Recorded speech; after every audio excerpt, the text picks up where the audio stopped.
Imagine a theme park where the lifeguards were exhausted teenagers, the rides were designed by people with zero engineering experience, and danger was the main marketing tool. Welcome to Action Park. Located in Vernon, New Jersey, this place wasn't just an amusement park. It was a lawless zone where the rules of physics and common sense simply didn't apply. It earned nicknames like Traction Park and Class Action Park for a very real reason. But behind the wild stories and 80s nostalgia lies a much darker reality, a history of horrific injuries, corporate negligence, and lives lost too soon.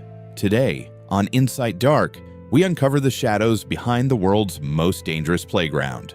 To understand how Action Park existed, you have to understand the man behind the madness, Gene Mulvihill. Gene was a man who hated government regulations. He believed that people should have ultimate control over their own thrills. But in reality, that philosophy was just a cover for cutting corners. Gene didn't hire professional engineers to design his rides. He often drew them himself on napkins. He didn't believe in insurance companies, so he famously created a fake one in the Cayman Islands called London International Assurance, just to bypass New Jersey laws. This was a man who prioritized profit and adrenaline over human life, creating a culture where safety was viewed as an obstacle rather than a necessity. Perhaps the most infamous ride was the Alpine slide. On paper, it sounded like fun, a scenic ride down a mountain on a concrete track. But in reality, it was a skin-shredding nightmare. The carts were equipped with a handbrake that rarely worked, and the track was made of rough fiberglass and concrete. If you fell off,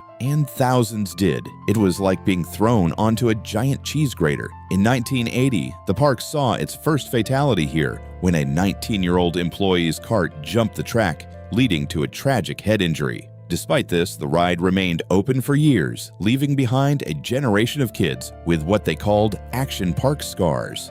Then there was the tidal wave pool, which the locals grimly renamed the Grave Pool. It was one of the first of its kind in the United States, but it was dangerously designed. The waves were so intense and unpredictable that even strong swimmers struggled to stay afloat. On a busy day, lifeguards were reportedly making over 30 rescues an hour. Sadly, the name wasn't just a joke. 3 people drowned in this pool during the park's operation. The sheer density of hundreds of people in churning water made it almost impossible for lifeguards to see someone struggling until it was too late. If you want to see the visual symbol of Action Park's insanity, look no further than the Cannonball Loop. It was an enclosed water slide with a full 360-degree vertical loop at the end. It looked like something a child would draw. Legend has it that the designers didn't account for the speed required to get through the loop, and early testers, mostly teenage employees, were often left with bloody noses or bruises after hitting the top of the pipe. Some even got stuck at the top of the loop. It was only open for a very short time before the state of New Jersey finally stepped in,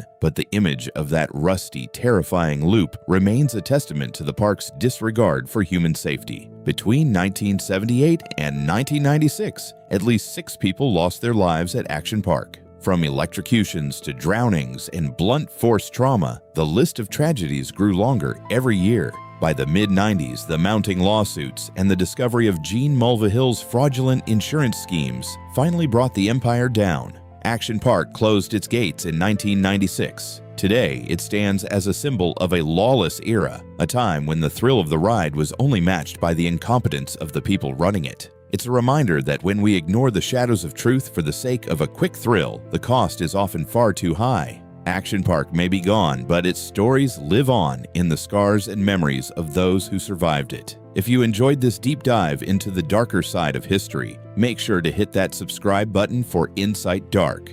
We have many more hidden stories and mysteries to uncover. Let us know in the comments. Would you have been brave enough to ride the Cannonball Loop? Until next time, keep exploring the shadows.